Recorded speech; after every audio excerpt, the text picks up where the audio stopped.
मेरे साथ मेरी पत्नी बनकर 7 महीने बिताओगी तो मैं तुम्हारी बहन के इलाज का पूरा खर्चा उठाऊंगा।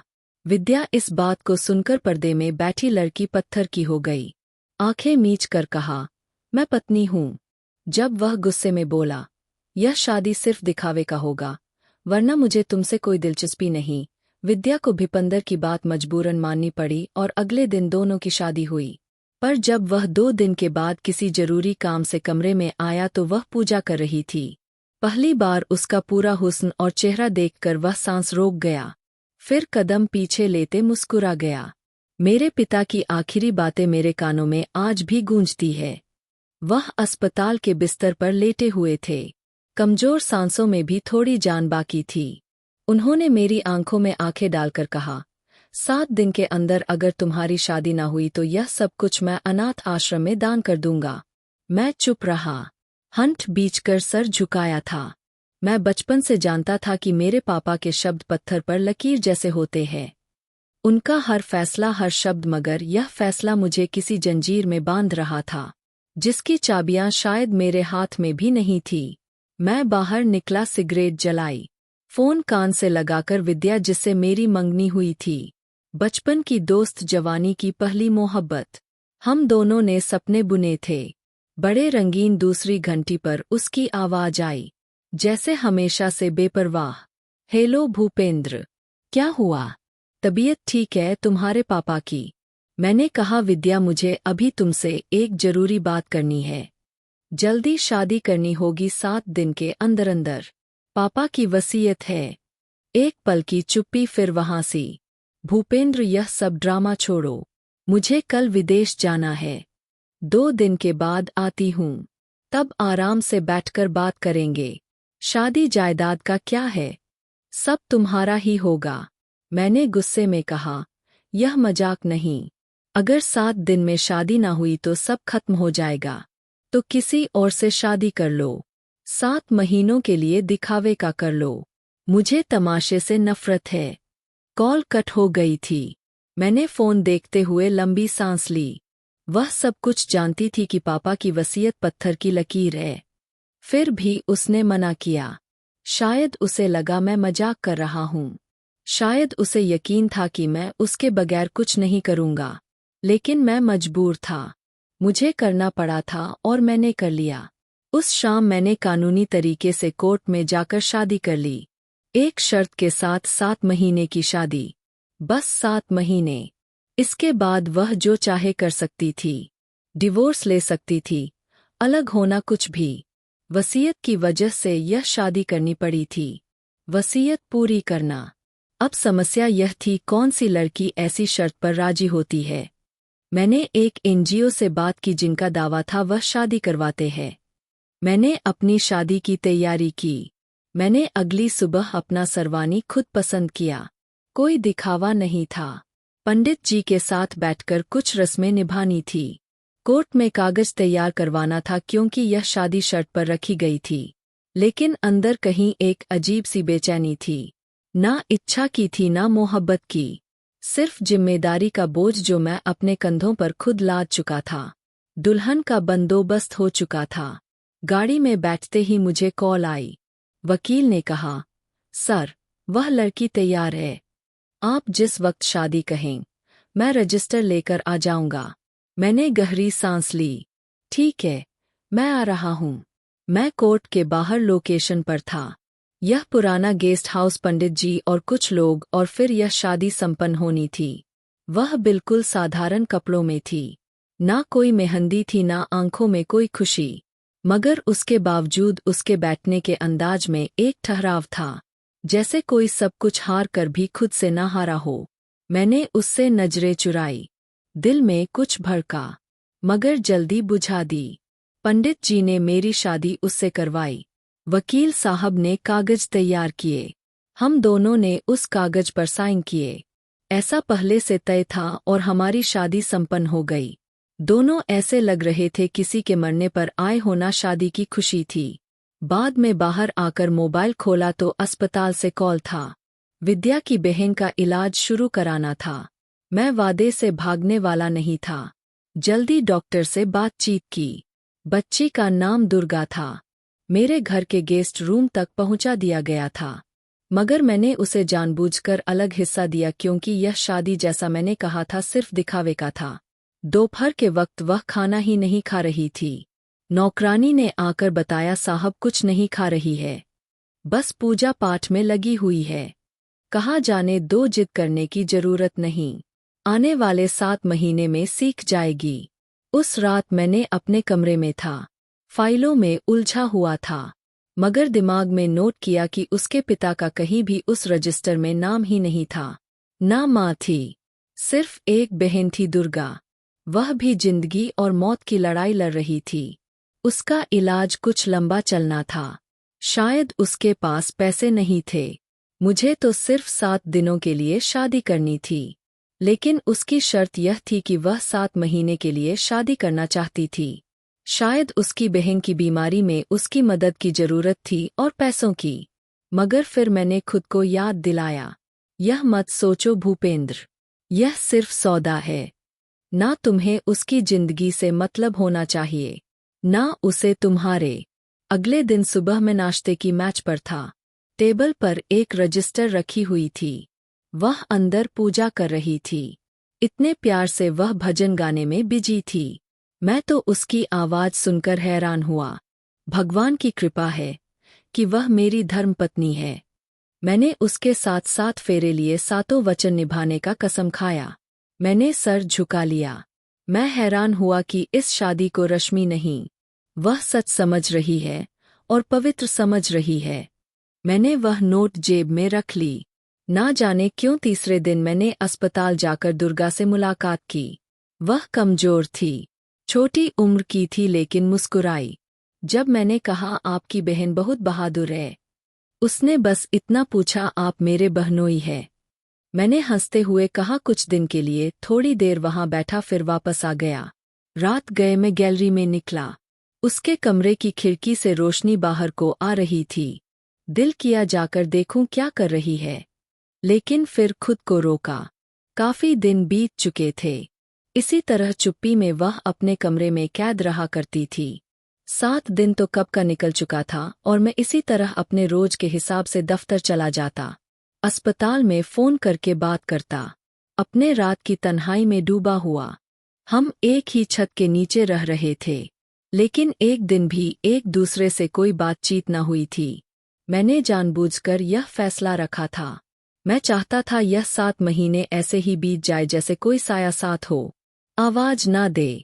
तीसरे दिन सुबह नाश्ते पर मुझे नौकरानी ने बताया, मैडम जी सुबह जल्दी उठ जाती है, अपने कमरे में पूजा पाठ करती है, फिर भगवान के दरबार में बैठकर भजन गाती है और भगवान से कुछ भी ना मांगती है, सिर्फ भगवान का धन्यवाद करती है। मैंने नजरें अपने अखबार पर रखी थी, लेकिन दिमाग में यह शब्द आकर घर कर लिए थे, जिस औरत ने अपनी जिंदगी का सौदा अपनी बहन के इलाज के लिए किया, जिसे मैंने अपने मकसद के लिए इस्तेमाल किया, वह भगवान की इस तरह पूजा कर रही थी। यह बात मेरे दिमाग में फिट नहीं हो पा रही थी। उसी दिन शाम को दफ्तर से जल्दी आ गया था। बारिश हो रही थी। आसमान पर बादलों की घनाघोर घटा छाई हुई थी। मुझे अचानक दिल में एक दर्द पैदा हुई कि आज घर की हवा बदली हुई क्यों लग रही है। कुछ चीख रहा था, जैसे कमरे की चुप्पी चीख बनने से पहले। कुछ पल अपना कोट उतारते हुए मैं गैलरी में आ गया। सामने उसके कमरे की खिड़की से रोशनी आ रही थी, हल्की सी। मैंने दरवाजा खोला था। मैं दबे पांव अंदर दाखिल हुआ। मेरे कदम वहीं रुक गए। वह पूजा कर रही थी। शाम होने वाली थी। वह भगवान को सुला रही थी और भजन गा रही थी। मैं गुम होकर आवाज सुन रहा था। धीरे से उसने अपनी आंखें बंद की थी, हाथ प्रार्थना के लिए उठाए थे। मैंने पहली बार उसका पूरा चेहरा देखा, सादगी से भरा हुआ, कोई बनावट नहीं, क्योंकि चांद में दाग हो सकता था, उसके चेहरे पर कोई दाग नहीं था। सुकून था, जैसे रात के वक्त समंदर का बहाव कुछ पल यूं ही ठहर गया हो। मैं खड़ा रहा, कदम मेरे खुद ब खुद पीछे हटे, जैसे मैं किसी बिन वजह दाखिल हुआ हूं। फिर मेरे होठों पर बेकाबू एक मुस्कुराहट आ गई थी। अगले दिन शाम को लाइट चली गई। मीटर में कुछ खराबी आ गई थी। नौकरानी हाथ पैर मारने लगी। मैंने खुद फ्लैश लाइट ऑन करके सिस्टम को चेक करना शुरू किया। वापसी पर जब उसके कमरे के सामने से गुजरा तो अंदर अंधेरा था। बस खिड़की से बाहर आई चांदनी अंदर फैल रही थी। मैंने दरवाजा हल्के से खटखटाया कि आवाज आई। थोड़ी आवाज धीरे थी। सब ठीक है। लाइट चली गई है। कोई समस्या हो तो बता देना। कोई बात नहीं। भगवान की कृपा है। रोशनी हमेशा अंधेरे में रास्ता ढूंढ लेती है। यह जवाब मुझे कुछ पलों के लिए रोक गया था। मैंने दरवाजा नहीं खोला। बस वापस पलट आया। सोचता रहा यह औरत कौन है जो दुख में भी हमेशा भगवान का धन्यवाद करती है। रोशनी के बिना भी उम्मीद की बात करती है और चुप्पी में ऐसे शब्द बोल देती है जो अंदर तक हिलाकर रख देता है। उस रात मैंने कोई नशा नहीं किया था। कुछ देर डायरी खोली, एक लाइन लिखी। वह चुप रहती है मगर हर पल सुनती है। लगता है किसी रोशनी में है। मैं जानता था वह चेहरा अब मेरे दिमाग में उतर गया था। वह चेहरा जो बिल्कुल साधारण था मगर बेहद खास। 1 महीने बाद एक रात को नौकरानी ने बताया, मैडम जी खाने में कुछ नहीं खाया करती। थोड़ा सा चाय पीती है, बाकी कुछ नहीं। मैंने सर हिलाया। जो वह मांगे दे दिया करो बगैर सवाल किए। अगले दिन मेरे कमरे के दरवाजे पर एक ट्रे रखी थी। उस पर चाय का कप और एक छोटी सी नोट। उसमें लिखा हुआ था, मेहमान भगवान के रूप होते हैं और हमारा कर्तव्य है कि हम उसकी सेवा करें। मगर रिश्ता जो पति का होता है वह तो कर्तव्य से बढ़कर कुछ और होता है। अब मैं जानता था वह दीवार जिसे मैंने अपने और उसके बीच खड़ा किया था वह कमजोर होने लगी है। रात काफी देर हो चुकी थी। मैं अपने कमरे में बैठा फाइलों में उलझा हुआ था, लेकिन दिल और दिमाग पर बस वही थी। वह चाय, वे नोट, वे चेहरा, सब दिमाग की दीवारों पर कई परत जम चुकी थी। मोबाइल पर वक्त देखा। रात के 2 बज रहे थे। कुछ बेचैनी सी थी, जैसे घर में कोई सांस रोक कर बैठा हो। आंगन में निकला तो रोशनी थोड़ी धीरे चल रही थी। किचन के तरफ गया कि शायद पानी पी लूं। अचानक एक सिसकी सुनाई दी, बहुत धीमी मगर अंदर धंसी हुई। मैं चौंका, आवाज सुनकर कमरे की तरफ आया। धीरे कदमों से दरवाजे के करीब आया। दरवाजा बंद नहीं था, हल्का सा खुला हुआ था। अंदर झांका तो देखा वह जमीन पर बैठकर अपने दोनों घुटना सीने से लगाए रो रही थी। सर झुका हुआ था, का चेहरा दुपट्टे से ढका हुआ था। उसकी आवाज दबी हुई थी। मैं कुछ देर दरवाजे पर खड़ा रहा, फिर हिचकिचाते हुए अंदर गया। कुछ कहे बगैर किचन से पानी लाया और गिलास मेज पर रख दिया। वह चौंकी, नजरें उठाई, मगर कुछ बोली नहीं। मैंने धीरे से कहा, पानी पी लो। उसने नजरें चुराई, हाथ कांप रहे थे। गिलास थामने की कोशिश की, लेकिन पकड़ नहीं पा रही थी। मैंने आगे बढ़कर गिलास थमाया, उसके हाथ में दिया। उस पल मेरे हाथ उसके हाथ से टकराया। हाथ बिल्कुल ठंडा था, कांपते हाथ जैसे कोई बिजली हो। वह पीछे हटी। मैं जल्दी पलटा, लेकिन उसके हाथ का स्पर्श मेरे अंदर हलचल मचा गई थी। पहली बार किसी का हाथ थाम कर लगा। यह पूरा है, जैसे हाथों के बीच कोई संबंध हो। लेकिन अगले पल मैंने खुद को झटक दिया, गिलास छोड़कर पीछे हटा। यह सिर्फ सौदा है, भूपेंद्र, भूलो मत। मैंने दिल ही दिल में खुद को याद दिला दिया। मैं पलटने लगा तो उसने बिल्कुल धीरे आवाज में कहा, कभी कभी इंसान सिर्फ चुप रहना चाहता है, क्योंकि शब्द कम पड़ जाते हैं। मैं रुका, उसकी आवाज में शिकायत नहीं थी। मैंने मुड़कर देखा, वह अपने आंखों से आंसू पोंछ रही थी। अगर कुछ चाहिए तो बता देना। यह कहकर मैं कमरे से निकल गया। शाम को डॉक्टर का फोन आया, दुर्गा के टेस्ट अब की बार ठीक आए हैं। मैं खुश हुआ, मगर जिसके लिए सब कुछ किया था वह खुद चुप्पी की चादर ओढ़कर पीछे हो गई थी। मैं सुबह दफ्तर जाने के लिए तैयार हो रहा था जब दरवाजे पर कोई शोर हुआ। नौकरानी ने आकर कहा, साहब बाहर एक औरत आई है, कहती है आपकी मंगेतर है, नाम है शीतल। मैंने गर्दन घुमा कर देखा, वह लंदन से कब आई। दिल में एक पल को खिंचाव सा हुआ। मैंने अपने आप को समझाया और नौकरानी को कहा, उसे ड्राइंग रूम में बैठा दो, मैं आ रहा हूँ। दरवाजा खोलते ही वह अंदर धावा। बोलने के अंदाज में दाखिल हुई। ब्लैक कोट पट में मेकअप में लदी हुई यह औरत कौन है? यह मेरी जगह क्यों है? मैंने सुकून से कहा, शीतल बैठो, आराम से बात करो। लेकिन उसको तसल्ली कहाँ हुआ, वह तो चिल्ला पड़ी थी। मुझे जवाब दो, तुमने शादी कर ली? सच में बगैर बताए मैंने ठंडी सांस ली। उसे देखा, तुमने मना किया था, लेकिन शादी करना बहुत जरूरी था। यह तुम्हें बताया था। यह मेरे पिता का फैसला था। अब मेरे पिता भी नहीं रहे। यह सब झूठ है। मैं तो कुछ दिनों के लिए लंदन गई थी। तुमने मेरे आने से पहले किसी और औरत को अपना नाम दे दिया। मैंने कहा, तुम लेट हो गई हो और वह वक्त पर आ गई। वह हंसी और तुम उसे अपनी पत्नी बना बैठे हो। यह एक सौदा है। मैंने नजरें चुराई। यह शादी एक मकसद से तय हुआ था, जो तुम्हें पता है। अब तुम आई हो तो यह सब बहस का कोई फायदा नहीं। शीतल बहुत गुस्से में थी। वह हवेली के अंदर की तरफ बढ़ने लगी। मैं उस औरत को देखना चाहती हूँ। अभी मैंने उसका बाजू थामा। मेरी इज्जत का सवाल है शीतल। शीतल, वो मेरे घर में मेरी पत्नी है, पर कितने दिनों के लिए? यह सवाल तलवार की तरह लगा। मैंने कहा, जितना वह चाहे। वह पलट कर चली गई। लेकिन जाते जाते वह यह कह गई, यह जंग खत्म नहीं हुई है। भूपेंद्र, तुम्हारी पत्नी सिर्फ तुम्हारी मर्जी से नहीं बन सकती। उसके जाने के बाद कुछ देर आंगन में बैठा रहा। हवेली बिल्कुल खामोशी में उतर गई थी। लेकिन मेरे अंदर एक शोर मच रहा था। विद्या ने कोई सवाल नहीं किया, कोई वजह नहीं मांगी। बस शाम को खाने के वक्त एक नोट ट्रे में रखा था। आपके मेहमान खुश थे। मैंने जवाब नहीं दिया, सिर्फ उस नोट को जलते हुए अंगारे पर डाल दिया। दूसरे दिन शीतल के माँ का फोन आया। भूपेंद्र बेटा, तुमने जो किया वह जल्दबाजी थी। शीतल तुमसे मोहब्बत करती है और यह सब गलतफहमी है।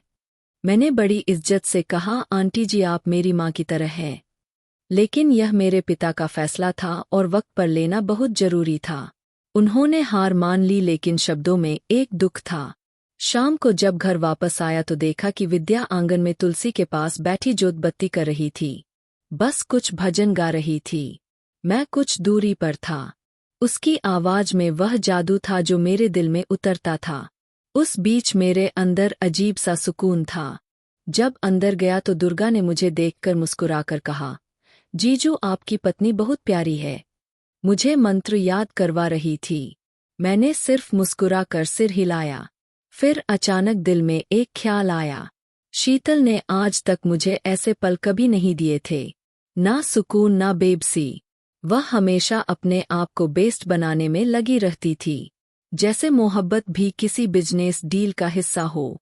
विद्या ने कभी कुछ मांगा ही नहीं, बस दिया। चुप से उसी रात दरवाजे पर हल्की सी किसी की आने की आहट हुई। दरवाजा खोला तो वह थी। मैंने खिड़की खोली थी। बारिश की आवाज से नींद नहीं आ रही थी। मैंने अंदर आने को कहा, बैठो, तुम्हें कुछ चाहिए? वह बोली, सिर्फ इतना जानना चाहती हूँ, क्या मैं आपके लिए बोझ हूँ? मैंने उसकी आंखों में झांक कर कहा, नहीं, तुम मेरे लिए वह किताब हो जिसे मैं समझने की कोशिश कर रहा हूँ। वह चुप रही। फिर बोली, आपको लगता है शीतल आपकी जिंदगी में वापस आ सकती है? मैंने एक पल सोचा, कुछ रिश्ते वक्त के लिए होते हैं, बाकी तो मैं अभी समझ नहीं पाया कि यह रिश्ता कौन सा है। लेकिन शीतल का किताब अब बंद हो चुका है, चाहे पन्ना पलटे या ना पलटे। वह धीरे से मुस्कुराई। मैंने कहा, अभी मुझे कुछ महीने लगेंगे इस किताब को समझने में, तो मैं फैसला खुद कर लूंगा कि तुम्हें किस पन्ने में रखना है। विद्या पलट गई और मैं वहीं खड़ा रह गया। शीतल वापस आ गई थी, लेकिन जो बातें कभी पूरी लगती थी अब अधूरी सी लगने लगी थी। दोपहर का वक्त था। मैं घर वापस आया तो आंगन में एक हलचल सी महसूस हुई। नौकरानी घबराई हुई अंदर आई। साहब, मैडम जी ने फ्रूट काटते हुए हाथ काट लिया। खून काफी निकल रहा है। अभी वह अंदर है। दुर्गा पट्टी लगा रही है। मेरे कदम खुद ब खुद उसके कमरे की तरफ चल दिए। दरवाजा खोला तो वह कुर्सी पर बैठी थी। एक हाथ दूसरे हाथ की हथेली पर रखे खून से भरा रुमाल दबा रखा था। दुर्गा उसके सामने खड़ी थी। पट्टी हाथ में था। मैं हिचकिचाते हुए तेजी से आगे बढ़ा। दिखाओ हाथ। वह चौंकी। मेरी तरफ देखा। धीरे से हाथ बढ़ा दिया। कट गहरा नहीं था, मगर काफी खून बह चुका था। मैंने रुमाल हटाया। हाथ पानी से साफ किया। पट्टी खोली। उंगलियों के बीच हिस्से पर लपेटने लगा। उसके हाथ कांप रहे थे। शायद वह दर्द से तड़प रही थी और अनजाने एहसास में झूल रही थी, जैसे शब्दों की गुंजाइश ना हो। पट्टी बांधने के बीच एक पल को उसकी आंखों में देखा। वह आंखें जिन्हें हमेशा नीचे झुकाए रखती थी, कुछ पल ठहर कर मेरी तरफ देख रही थी। मैंने पूछा, क्या हुआ था? आवाज मेरी उम्मीद से भी ज्यादा नरम निकली। इससे सवाल भी परमिशन मांग रहा हो। उसने हल्की सी सांस ली और कहा, कभी किसी का हक छीनने पर भी भगवान खुद सजा देता है। मैंने हाथ रोक लिया। कुछ पलों के लिए सिर्फ उसका चेहरा देखा। वहां पछतावा नहीं था। उसके शब्दों में ना किसी पर इल्जाम था। बस वह एक सच बोल रही थी जो शायद वह खुद पर लागू कर चुकी थी। मैंने नरमी से पट्टी पूरी की। फिर कहा, कभी कभी जो चीज छीन ली जाती है वह भगवान की तरफ से भी हो सकती है, और जो चीज अपनी लगती है वह परीक्षा बन जाती है। विद्या सर झुकाए कोई बहस नहीं की। चुप से हर बात का जवाब बन गई। वह पल छोटा सा था। एक जख्मी हाथ, थोड़ी सी पट्टी, एक शब्द, एक पल मेरे दिल पर निशान छोड़ गया। अगले दिन दफ्तर से वापसी पर देखा। दुर्गा और विद्या दरवाजे पर बैठी, कुछ कपड़ों में सिलाई कर रही थी। दुर्गा ने मुझे देखकर हाथ हिलाया। जीजू, आपको पता है, आपकी पत्नी बहुत अच्छा कढ़ाई बुनाई करती है। मुझे गिफ्ट बनाकर दे रही है। मैंने विद्या को देखा। उसने नजर झुकाई और होठों पर हल्की सी मुस्कुराहट दी।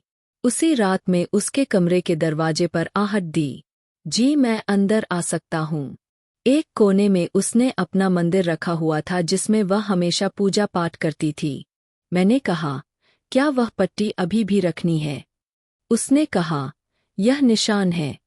कुछ तकलीफें खुद को याद रखने के लिए होती है। मैं चुप हो गया।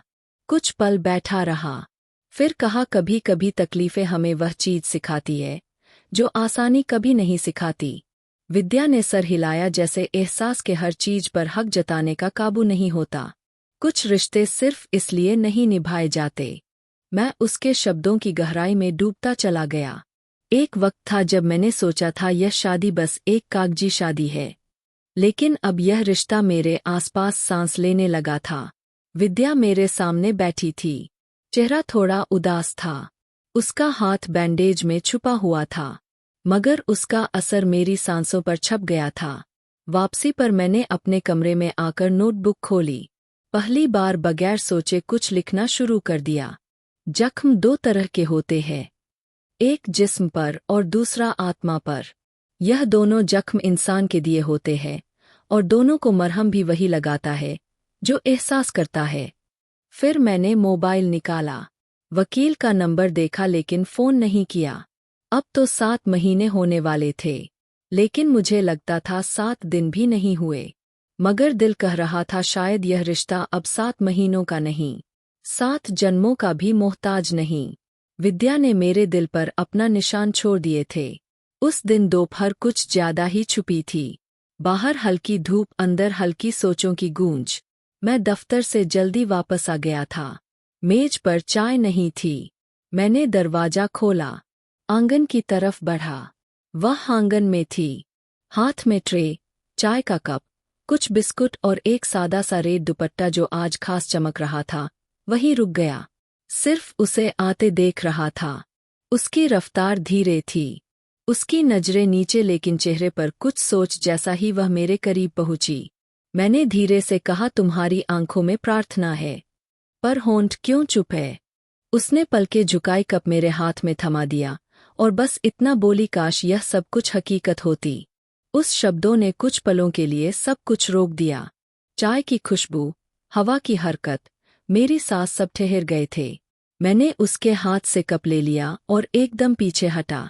अगर यह हकीकत नहीं तो झूठ भी नहीं रहा, मैंने धीरे से कहा। उसने सर झुका लिया जैसे बात को सुन लिया हो, मगर जवाब देना अच्छा नहीं समझा। हम दोनों सोफे पर बैठ गए, चाय का पहला घूंट लिया, लेकिन उस पल विद्या की नजरें खिड़की से बाहर की रोशनी में घूम रही थी। अभी दुर्गा का इलाज चल रहा था। उसने हल्के शब्दों में पूछा, ठीक है, कल एक और टेस्ट है, मैं खुद लेकर जाऊंगा उसे। मैंने जवाब दिया। वह अब बहुत हंसने लगी है। शायद उसे लगता है जिंदगी थोड़ी वापस आ गई है। विद्या की आवाज में भगवान का धन्यवाद था।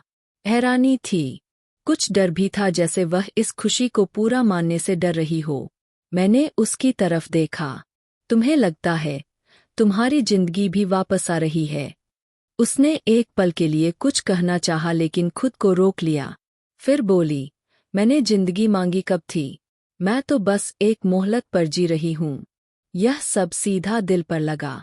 मैंने चाय का कप मेज पर रख दिया। विद्या, क्या तुम मोहलत पर मिली हो, या मैं तुम्हें अपने वक्त के जिद में खरीद लाया हूँ?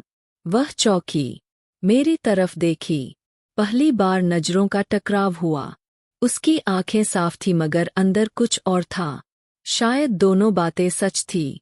तुम्हें वक्त की मजबूरी थी, मुझे एक वादा पूरा करना था। हम दोनों ने वह कर लिया जिसका इरादा ना तुमने किया था ना मुझे थी। यह शब्द क्या है? यह शब्द वह है जो हकीकत नहीं, लेकिन दिल हकीकत मानकर बैठ गया है। उसका शब्द उस वक्त नरम था, जैसे अपने ही शब्दों से बचने की कोशिश कर रही हो। बीच में चुप्पी आ गई थी। कुछ पल ऐसे बीते दिल में हम दोनों ने कुछ नहीं कहा, लेकिन हर चीख बोल रही थी। कमरे की आवाज, दिल की धड़कन, निगाहों की हरकत। फिर वह उठी, चाय की खाली ट्रे ली और दरवाजे की तरफ बढ़ गई। विद्या रुको, वह पलटी नहीं। अगर मैं कहूँ यह शब्द हकीकत बन सकता है। वह रुकी। कुछ पल ऐसे बीते जैसे वक्त ने सांस रोक ली हो। फिर वह धीरे से बोली, हकीकत वह होती है जो सबके सामने हो। हमारा संबंध अभी 7 महीनों तक का था और अभी 2 दिन बाकी है। मैंने कुछ ना कहा, सिर्फ दरवाजा देखता रहा जहां वह गायब हो गई थी। रात को मैंने दुर्गा से बात की। वह खुश थी, उम्मीद से भरी हुई थी। विद्या दीदी आज बहुत मुस्कुरा रही थी। कह रही थी कुछ प्रार्थनाएं वक्त पर स्वीकार हो जाती है। मैंने पूछा, फिर तुमने क्या कहा? मैंने कहा, कभी कभी इंसान खुद प्रार्थना बनकर आता है। आप उनकी प्रार्थना बन गए हो जीजू। मैंने उसके सर पर हाथ रखा। दिल में कुछ कांप उठा था। मैं सच में किसी का प्रार्थना बन सकता हूँ या अभी भी वही आदमी हूँ जो सब कुछ कागजों पर नाप तोल कर रखता हूँ? रात को अपने कमरे में बैठकर अपनी फाइल दोबारा निकाली। शादी के वक्त साइन किए गए कागज थे जिनके बाद में आजाद था, मगर दिल उस आजादी से डर रहा था। उस दिन मौसम का मज़ा अजीब सा था। हल्की हवा चल रही थी, लेकिन कमरे में गर्मी सी थी। मैं अपने स्टडी रूम में बैठा था, सामने खुली फाइल, लेकिन आंखें बार बार दरवाजे की तरफ जा रही थी। विद्या दिन भर नजर नहीं आई थी, ना दोपहर में नाश्ते में और ना ही रात के खाने पर। नौकरानी ने बताया, मैडम जी कह रही थी आराम करना है, शायद सर में दर्द है। मैंने गर्दन हिलाई मगर दिल में तसल्ली नहीं था। एक अनजानी सी बेचैनी दिल के किनारे पर था। मैंने टाइम देखा, रात के 11 बज रहे थे। कुछ पल रुका, दरवाजे से बाहर कदम निकाला, उसके कमरे की तरफ चल पड़ा। दरवाजा बंद था। दाखिल हुआ तो कमरा खाली था। बेड सजा हुआ था, सब कुछ अपनी जगह पर था। विद्या, मैंने बुलाया। आवाज कमरे में गूंजी लेकिन कोई जवाब नहीं आया। आंगन में आया तो खामोशी भी चीख रही थी। चारों तरफ सन्नाटा। वे आंगन के पिलर के साथ बैठी हुई थी। चेहरा भीगा हुआ था, आंखें बंद थी, सांस धीरे चल रही थी। विद्या, मैंने पुकारा। उसका सर गोद में लिया, नब चेक की, धड़कन कमजोर थी। गाड़ी निकाली। मैं जल्दी से चीखा, नौकर को आवाज दी। उसे उठाया जैसे एक टूटा हुआ परिंदा हो। अस्पताल ले जाने के बीच उसका हाथ मेरी उंगलियों में थी, कांपते हुए बार बार कह रहा था, बस पहुंच रहे हैं। कुछ नहीं होगा, मैं हूं ना। विद्या को इमरजेंसी वार्ड में ले गया। डॉक्टर भागते हुए आई, विद्या को अंदर ले गए। उसका इलाज शुरू हुआ। एक नर्स ने आकर बताया उन्होंने नींद की गोलियां ले ली है, शायद डोज ज्यादा थी। वक्त पर ले आए वरना वह मैं जमीन पर बैठता चला गया। सिर्फ इतना कहा, वह जिंदा है ना। डॉक्टर ने हाँ में सिर हिलाया। मैं कुर्सी पर बैठ गया। दिमाग में सिर्फ एक सवाल था, क्यों किया उसने यह सब? सुबह के वक्त डॉक्टर ने कहा, आप उन्हें देख सकते हैं। वह होश में आ रही है, लेकिन कमजोर है, बात करने की हालत में नहीं है। मैं कमरे में दाखिल हुआ। वह बैठी हुई थी, आंखें धीरे धीरे खोल रही थी। मैं उसके पास जाकर बैठा, उसका हाथ थाम लिया। जवाब भी ठंडा था। क्यों किया तुमने यह सब? मैंने पूछा। आवाज में थोड़ी नरमी थी, बस एक कांपती हुई सच्चाई। वह कुछ बोली नहीं, सिर्फ आंखें बंद कर ली जैसे कोई और जवाब देने के काबिल ना हो। वापस घर आकर मैं सीधा उसके कमरे में गया। दरवाजा खोली। रोजमर्रा की चीजों के बीच एक छोटा सा नोट लिखा हुआ था। मैं बैठा, डायरी खोली। पहला पन्ना खाली, दूसरा पन्ना भी और फिर तीसरा भी। फिर एक शब्द में यह लिखा था, मैं पत्नी थी, पर किसी की ना बन सकी। पापा ने गरीब लड़के से मेरी शादी की, पर उसका एक्सीडेंट हो गया। पापा बीमार पड़ गए तो मैंने एक बूढ़े आदमी से शादी की ताकि पापा का इलाज कर सकूं। लेकिन मेरे पापा भी ना रहे और मेरा बूढ़ा पति भी मर गया। उसके पहले पति और बच्चों ने मुझे धक्का देकर घर से बाहर निकाल दिया। मेरी छोटी बहन दुर्गा को कैंसर हो गया। मेरे पास इलाज के पैसे नहीं थे। तीसरे आदमी तुम थे, आप भी मेरे ना बन सके। एक चीज जो मैं यहाँ से लेकर जा रही हूँ, अपनी बहन की जिंदगी। अब मेरी बहन ठीक है, शायद कुछ इलाज की जरूरत होगी, वह मैं खुद कमाकर कर लूंगी। मैं एक तलाकशुदा हूँ। मेरे हाथ रुक गए, दिल धड़का। अगले पन्ने पर लिखा था, उसने मुझसे मोहब्बत नहीं की, बस मुझे इस्तेमाल किया। मेरा जिस्म, मेरी इज्जत, मेरा सुकून सब खेल का हिस्सा था और मैं समझती रही शादी सब कुछ सुरक्षित कर लेता है। मैंने जीना छोड़ दिया था। सिर्फ दुर्गा का चेहरा मुझे रोज मरने से रोक लेता था। फिर तुम आए भूपेंद्र और कहा 7 महीनों के लिए पत्नी बनोगी। मैंने सोचा शायद अब जिस्म को बेचने का काम कानूनी हो गया है। कम से कम इस बार बहन बच जाएगी। मेरी आंखें नम हो गई थी कि हर बात दिल पर लग रही थी। मैंने सोचा जो औरत इतनी सुकून से पूजा पाठ कर रही थी, जो रोज चुप रहती थी, वह अंदर से इतनी जख्मी थी। एक पन्ने पर लिखा था, तुम चुप होते हो पर तुम्हारे सवाल मुझ तक पहुंच जाते हैं। तुम्हारी नजरों में कुछ जवाब बाकियों से अलग था। मैं डर गई थी, कहीं इस बार दिल ना लग जाए। मैंने डायरी बंद कर दी। कुछ भी समझने के काबिल नहीं था। हाथ कांप रहे थे। मैं बाहर आया, बगीचे में बैठ गया, सर हाथों में छुपा लिया। मैंने जिसे सौदा समझा, वह औरत खुद जिंदगी की जंग लड़ रही थी। फोन निकाला, वकील का नंबर डायल किया, फिर काट दिया। यह वक्त कानून या कुछ बातचीत करने का नहीं था, यह वक्त दिल का था। वापसी पर मैं सीधा उसके बिस्तर के पास चला गया। वह जाग रही थी, चेहरा पीला पड़ चुका था, लेकिन आंखें खुली थी। मैंने कहा, मुझे तुमसे माफी नहीं चाहिए, मैं बस इतना चाहता हूं कि तुम जियो अपनी मर्जी से, अपनी इज्जत के साथ। वह चुप रही, मगर उसकी आंखों में पहली बार हल्की सी नमी के साथ एक रोशनी थी। मैं उसे अस्पताल से घर ले आया था। वह कमजोर थी लेकिन अब चुप नहीं, बस थकी हुई थी। दुर्गा ने दरवाजे पर आते ही उसे गले से लगा लिया था, जैसे वह बरसों बाद वापस आई हो। घर का माहौल थमा हुआ था, जैसे सब कुछ जानते हुए भी अनजान बन बैठे हो। मैं उसके आराम के लिए गेस्ट रूम के बजाय हवेली के अंदर वाले कमरे का चुनाव किया। यह वही कमरा था जो कभी मेरे माँ बाप का हुआ करता था। वहाँ सुकून था, धूप कम आती थी, मगर रोशनी हमेशा अंदर मौजूद रहती थी। शाम को भी स्टडी रूम में फाइल देख रहा था, जब गेट से गाड़ी की आवाज सुनाई दी। नौकरानी ने आकर खबर दी, साहब शीतल मैडम आई है। मैंने सर उठाया। माथे पर गुस्सा था। आखिर वह क्यों आई है? मुझे अंदाजा था वह क्यों आई है। दरवाजा खोला। शीतल अंदर दाखिल हुई।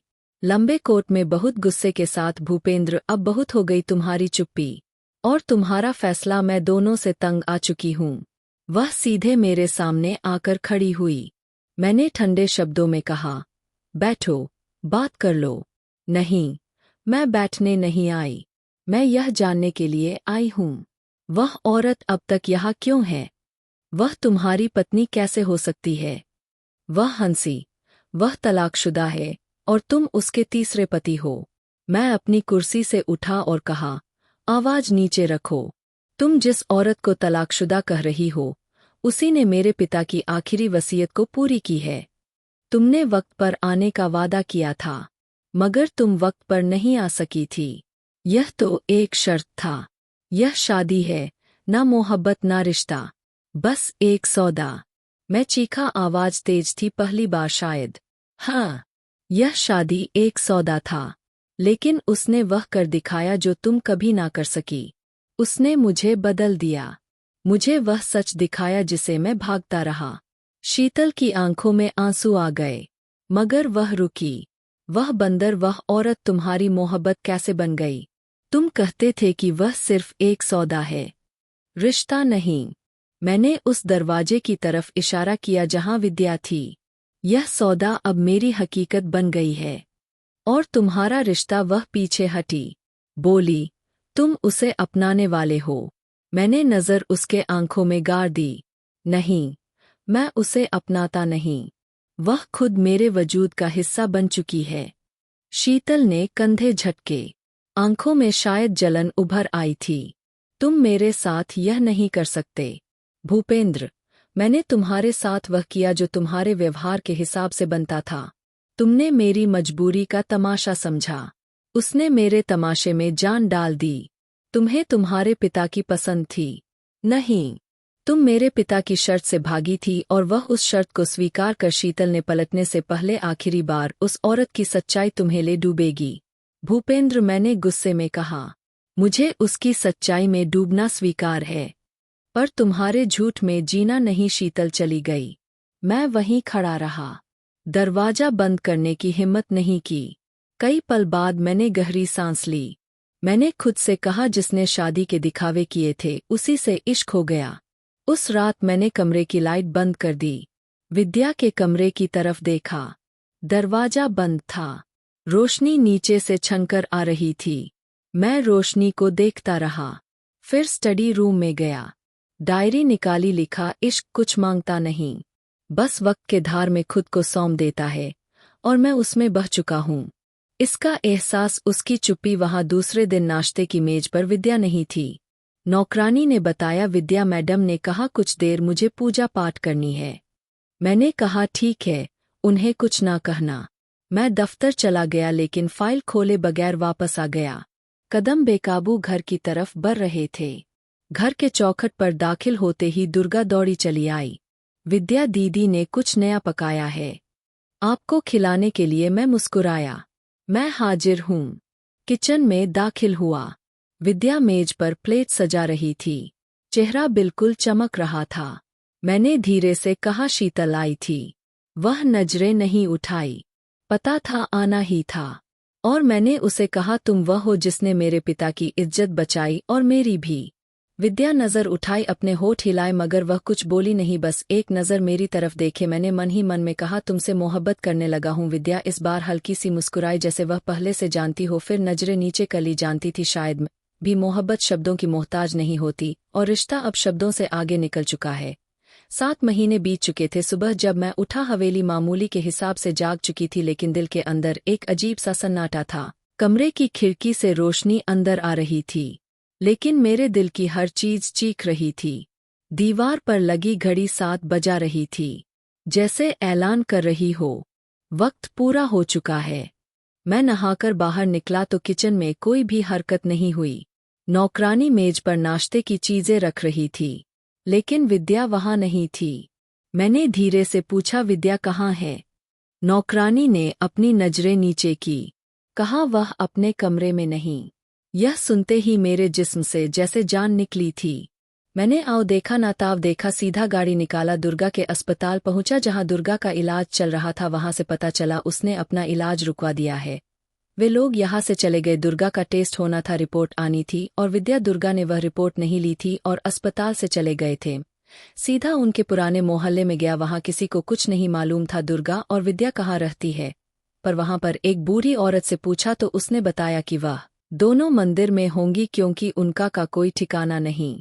वह दोनों मंदिर में ही रहती है। मैं सीधा वहां से गाड़ी भगाता हुआ मंदिर के दरवाजे पर पहुंचा। वहां देखा तो विद्या बड़ी आराम से बैठकर भजन गा रही थी। उसके चेहरे पर बहुत दुख दिखाई दे रहा था और उसके भजन में बहुत दर्द था। बिन बोले मैं समझ सकता था वह कितने दुखों से गुजर रही थी। दुर्गा मुझे देखकर मेरे पास भागकर आई। जीजू, क्या हम ऐसे ही दर दर की ठोकरें खाएंगे? मुझे आप ऐसे तो नहीं लगते। मुझे आप में मेरा भाई दिखाई देता है, मेरे बूढ़े पिता दिखाई देते हैं। फिर दीदी क्यों आपसे नाराज होकर यहाँ चली आई है? आपने भी मेरी दीदी को इस्तेमाल किया। मेरे पास दुर्गा के सवालों का कोई जवाब नहीं था। वह सच ही तो कह रही थी। मैं बहुत शर्मिंदा हुआ था। मैं विद्या के पैरों में बैठकर उससे माफ़ी मांगने लगा था। विद्या, मुझे माफ़ कर दो। मोहब्बत को पाने के लिए शब्दों की जरूरत बहुत होती है, और शब्दों को समय पर इस्तेमाल करना भी बहुत जरूरी होता है। मैं तुमसे प्यार करने लगा हूँ। विद्या, यह शादी एक सौदा जरूर था, लेकिन तुमने वह सच्चाई दिखाई जो मैंने कभी उस सच को नहीं देखा था। विद्या भी टूट कर रोने लगी थी और मेरे गले से चिपक गई थी। पहली बार मुझे एहसास हुआ असली मोहब्बत यह था। विद्या भी मुझसे मोहब्बत करने लगी थी, इसलिए उसने यह सब बिल्कुल चुपके से किया, क्योंकि सामना करने का उसमें हिम्मत नहीं था और भगवान से सिर्फ मुझे मांगती रही। जब से उसने मुझे देखा था वह मेरी पूजा करने लगी थी। उसको मुझसे कोई शिकायत नहीं थी। विद्या तो मुझे भगवान समझ बैठी थी। मुझे और क्या चाहिए था? अपनी पत्नी के दिल में उसका भगवान बन बैठा था। दुनिया का सबसे खुशकिस्मत पति वही होता है जो अपनी पत्नी का भगवान बने, और पत्नी भगवान उसे तभी समझती है जब वह बिना कहे उसके दिल की तकलीफ को जान लेता है और बिना कहे उसकी सारी इच्छाओं को पूरा करता है, क्योंकि भगवान से ही यह उम्मीद लगाई जा सकती है जो बिना कहे सब कुछ पूरा कर दे। मैं दुर्गा को और विद्या को लेकर घर आ गया और मेरा घर अब स्वर्ग जैसा बन गया था। और मेरी वीडियो जहां कहीं से भी आप लोग देखते हैं, कमेंट में अपने शहर और राज्य का नाम जरूर बताइए।